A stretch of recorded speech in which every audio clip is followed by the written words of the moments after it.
নমস্কাৰ আকৌ এটা নতুন ভিডিঅ'লৈ আপোনালোক সকলোকে স্বাগতম জনাইছোঁ। আজিৰ এইটো ভিডিঅ'ত আমি আলোচনা কৰিম অসমৰ কোনটো প্ৰতিষ্ঠান পোনপ্ৰথমে ক'ত স্থাপন কৰা হৈছিল। প্ৰথম অনতাৰা কেন্দ্ৰ প্ৰথম স্থাপন কৰা হৈছিল গুৱাহাটী আৰু শ্বিলঙত 1948 চনৰ 1 জুলাইত। অভিযান্ত্ৰিক প্ৰতিষ্ঠান Prince of Wales Engineering Institute. অসমৰ প্ৰথমখন অভিযান্ত্ৰিক প্ৰতিষ্ঠানৰ নাম হৈছে Prince of Wales Engineering Institute. আঞ্চলিক ৰাজনৈতিক দল হৈছে অসম গণ পৰিষদ। স্থাপন হৈছিল 1985 চনত। অসমৰ প্ৰথমটো উচ্চ ন্যায়ালয় গুৱাহাটী উচ্চতম উচ্চ ন্যায়ালয় 1948 চনত স্থাপন কৰা হৈছিল। উচ্চ শিক্ষাৰ প্ৰতিষ্ঠান কটন কলেজ স্থাপন হৈছিল 1901 চনত। কাগজ কল অশোক পেপাৰ মিল যোগীঘোপাত স্থাপন কৰা হৈছিল 1971 চনত। কৃষি বিশ্ববিদ্যালয় অসম কৃষি বিশ্ববিদ্যালয় যোৰহাটত স্থাপন কৰা হৈছিল 1969 চনত। কেন্দ্ৰীয় বিশ্ববিদ্যালয় হৈছে অসমৰ প্ৰথমখন কেন্দ্ৰীয় বিশ্ববিদ্যালয় হৈছে অসম বিশ্ববিদ্যালয় শিলচৰ। স্থাপন হৈছিল 21 জানুৱাৰী 1994 চনত। অসমৰ প্ৰথমটো চলচ্চিত্ৰ স্থায়ী ষ্টুডিঅ' হৈছে জ্যোতি চিত্ৰবন গুৱাহাটীত স্থাপন কৰা হৈছিল 1968 চনৰ 17 জানুৱাৰীত। অসমৰ প্ৰথমটো চলচ্চিত্ৰ প্ৰযোজনা সংস্থা চিত্ৰলেখা মুভিটন স্থাপন হৈছিল 1934 চনত। অসমৰ প্ৰথমটো চাহ গৱেষণা কেন্দ্ৰ টোকলাই চাহ গৱেষণা কেন্দ্ৰ যোৰহাটত অৱস্থিত। স্থাপন হৈছিল 1911 চনত। ইম্পৰ্টেণ্ট কুৱেশ্যন হয়, মনত ৰাখিব। চিকিৎসা বিদ্যালয় বেৰী হোৱাইট মেডিকেল কলেজ স্থাপন কৰা হৈছিল 1898 পৰা 99 চনত। ই ডিব্ৰুগড়ত অৱস্থিত। চিকিৎসা মহাবিদ্যালয় অসম চিকিৎসা মহাবিদ্যালয় স্থাপন কৰা হৈছিল 1947 চনত ডিব্ৰুগড় চহৰত বা ডিব্ৰুগড় জিলাত। চিমেণ্ট কাৰখানা বোকাজান চিমেণ্ট ফেক্টৰী স্থাপন হৈছিল 1977 চনত।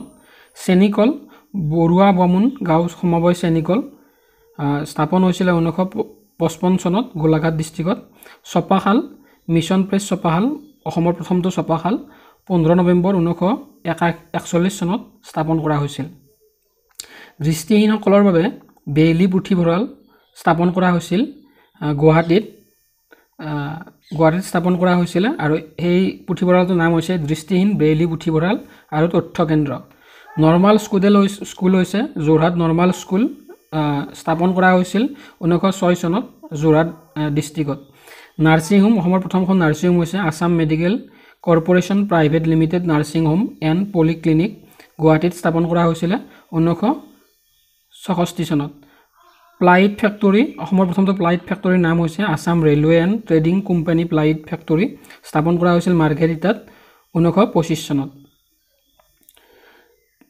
অসমৰ প্ৰথমটো প্লেনেটৰিয়াম বা তাৰকাগৃহ হৈছে গুৱাহাটী প্লেনেটৰিয়াম স্থাপন হৈছিল 1994 চনত।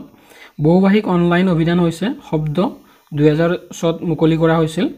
প্ৰথমখন বিশ্ববিদ্যালয় হৈছে গুৱাহাটী বিশ্ববিদ্যালয় স্থাপন হৈছিল 1948 চনত।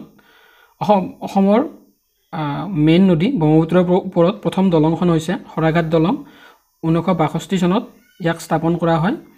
প্ৰথম মহিলা মন্ত্ৰী হৈছে মেভিজ দান। তেওঁ ভাৰত স্বাধীন হোৱাৰ আগতে 1937 চনত তেওঁ মন্ত্ৰীৰ দায়িত্বত আছিল। মাটিৰ জৰীপ প্ৰথমে ব্যৱস্থা কৰা হৈছিল দৰং জিলাত 1843 চনত। মানসিক চিকিৎসালয় হৈছে লোকপ্ৰিয় গোপীনাথ বৰদলৈ আঞ্চলিক মানসিক স্বাস্থ্য প্ৰতিষ্ঠান স্থাপন কৰা হৈছিল 1876 চনত তেজপুৰত। মালবাহী ৰেলৰ চলাচল প্ৰথম স্থাপন কৰা হৈছিল 1882 চনৰ 15 আগষ্টত ডিব্ৰুগড়ৰ পৰা দিনজাৰলৈ। যাত্ৰীবাহী মটৰ যাতায়াত ব্যৱস্থা 1906 চনত গুৱাহাটীৰ পৰা শ্বিলঙলৈ প্ৰথমখন যাত্ৰীবাহী মটৰ গাড়ী চলাচল কৰা হৈছিল। যাত্ৰীবাহী ৰেল চলাচল 1884 চনত 18 ফেব্ৰুৱাৰীত ডিব্ৰুগড়ৰ পৰা শদিয়ালৈ চলাচল কৰা হৈছিল। অসমৰ প্ৰথমটো ৰাজ্যিক পৰ্যায়ৰ গ্ৰন্থমেলা হৈছিল 1978 চনত নগাঁৱত।